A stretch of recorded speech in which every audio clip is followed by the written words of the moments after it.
Good morning, ladies and gentlemen. Welcome to Professor Ming's Strategic Insights. Today, the world's hottest news is Trump's tariff war.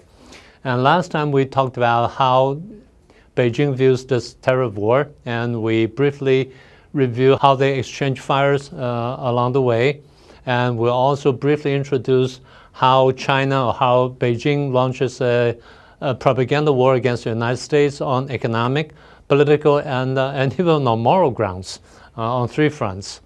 And we also talked about how they see this war in ideological terms, how they see that as a war without even without the smoke of guns and cannons, and it is still a war for them. We also talked about that they don't think they lost the war last time. They did not lose the war in 2019 to 2020. They fulfilled about the 58% of the trade deal they promised Trump, and eventually Trump got out of the office, got out of the White House, and then he did not get reelected. So Beijing saw that as a victory, if not a landslide one, but at least it's a remarkable victory. So that gives them some kind of courage, or some kind of, or we could say, moral support for this time. So today we're going to focus on a different aspect of this tariff war. We want to talk about more on how they actually deal with this tariff war. We can look at this question from two sides, the internal side and the external side, the so-called domestic and the foreign side. Internally, they have done basically three things. First is they try to strengthen their domestic consumption. They try to boost their domestic consumption, although it's kind of difficult. We're going to talk about it in more details later on. That's the first thing. And the second thing, they want to strengthen the tenacity of their financial system. Well, they know they have a problem with debts, both on national level and on local government levels. And the debt problem is quite serious. And then they try to strengthen it, and they try to, like I said, they try to strengthen the tenacity of the whole system.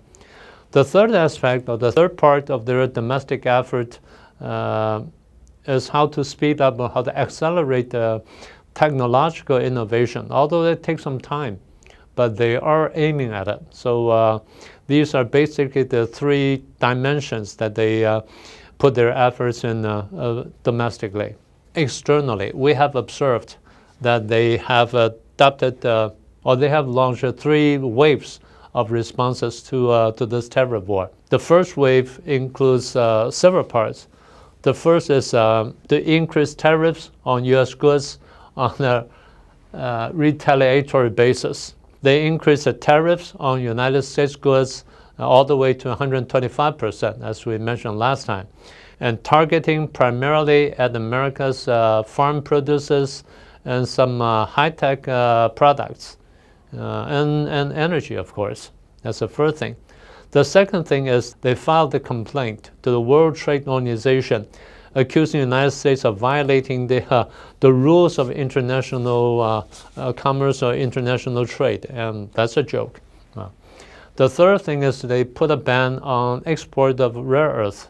They know that these elements are important to produce EV cars and electronic equipment. They know that the United States need them desperately, so they do that. The fourth thing is they put a hold on the delivery of Boeing 737 MAX airplanes, and they even sent one back all the way to Guam from Hangzhou, I believe, and that's a fourth one.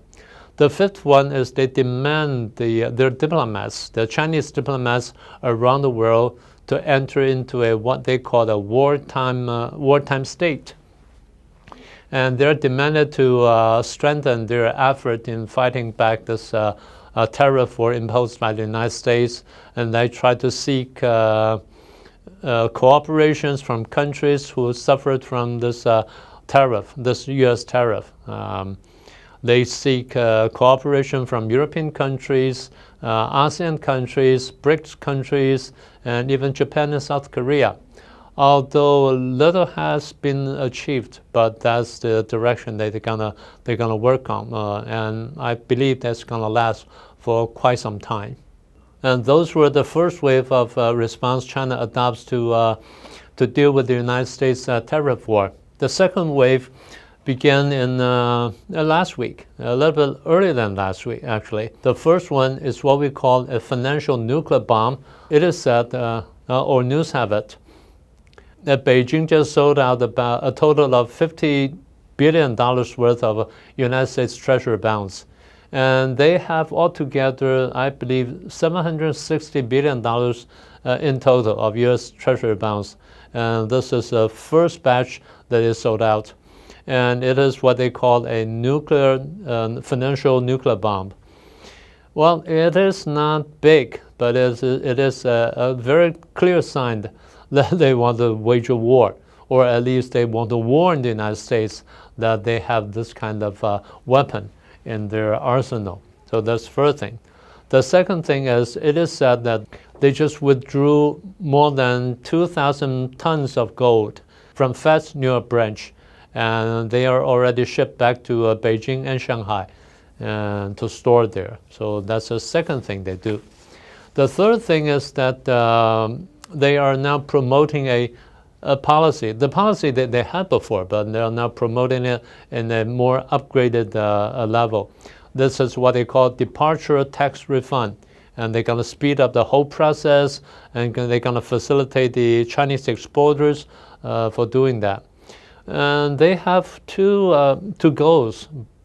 The first is, of course, to stimulate the export of Chinese goods, because it's now facing some trouble. The second is to speed up the pace of so-called de-dollarization. I think it's kind of difficult. And, well, actually, my gut feeling tells me that they're not going to do that. They're not going to do it all the way because they cannot afford it.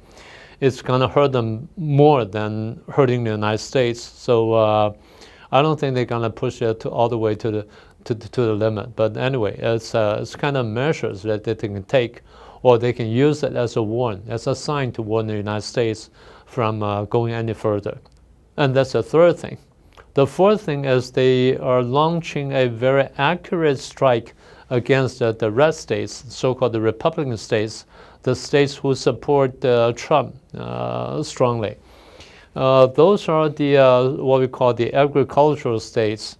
Beijing is now cutting or stopping the permit, the issuance of permits for the imports of American pork and beef and poultry meat and things like that. So it's going to hurt them, hurt the agricultural states, as we said before.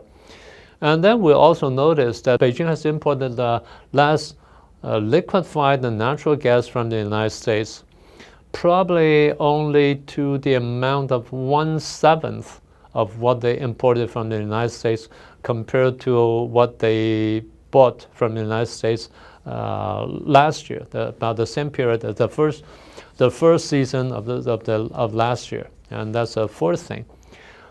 The fifth measure that they take is they're going to implement. They say they're going to implement a so-called Anti-Foreign Sanction Act, although the details yet to be announced, but it's on the way.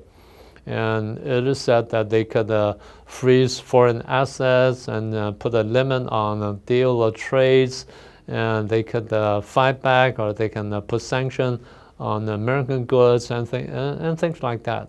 Like I said, we don't know the details yet, but it's going to come pretty soon. And that's the second wave of response that we have noticed.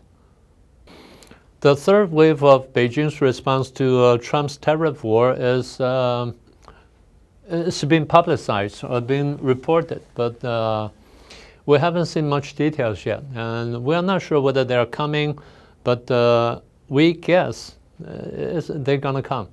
The first thing is, it is that they're going to call the UN Security Council to hold a meeting, to hold a provisional meeting, and summon less than 200 countries to participate.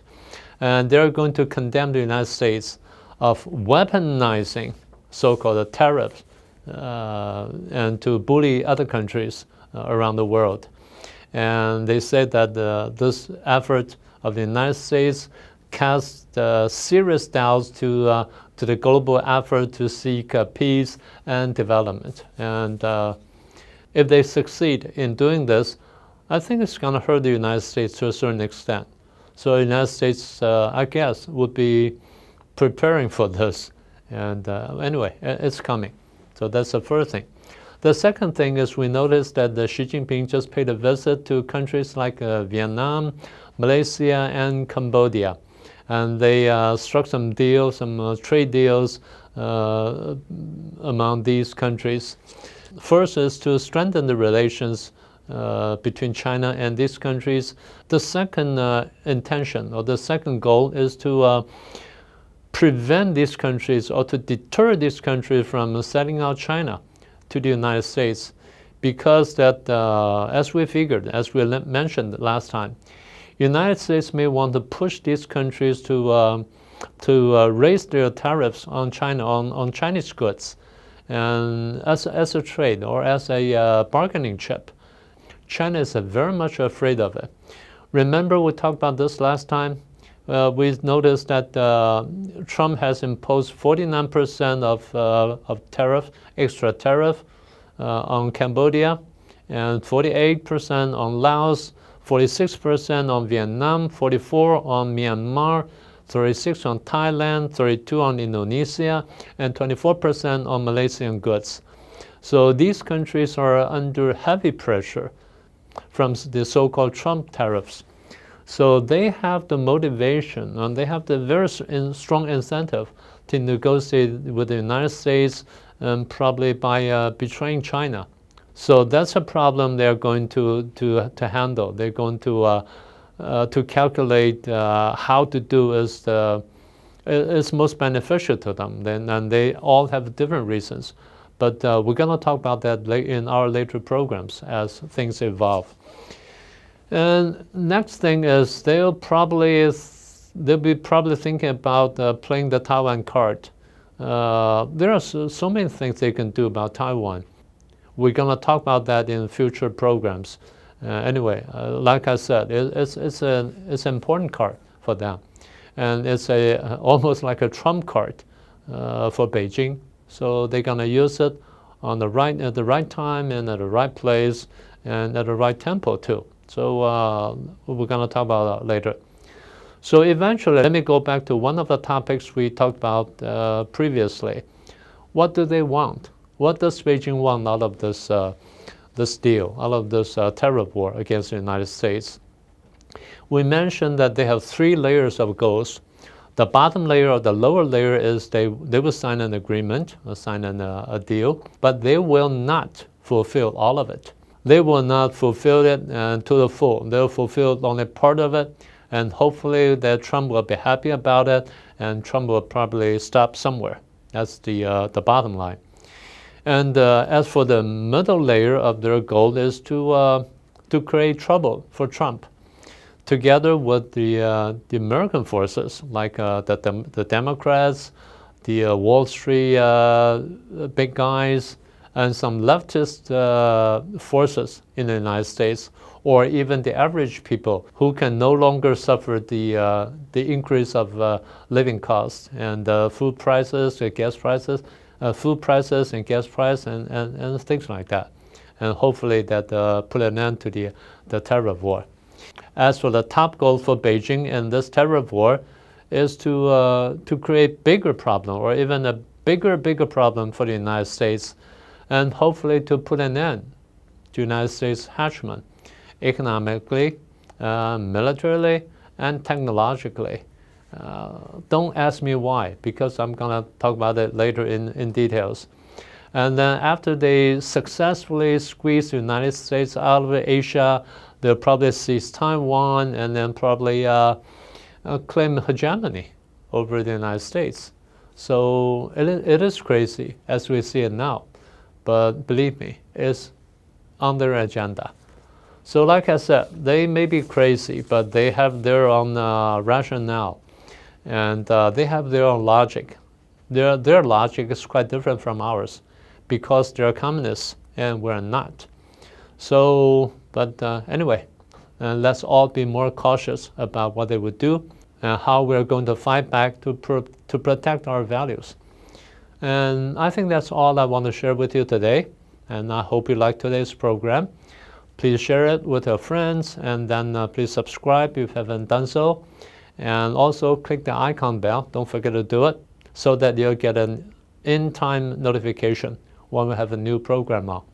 And that's all for today. I'll see you next time then.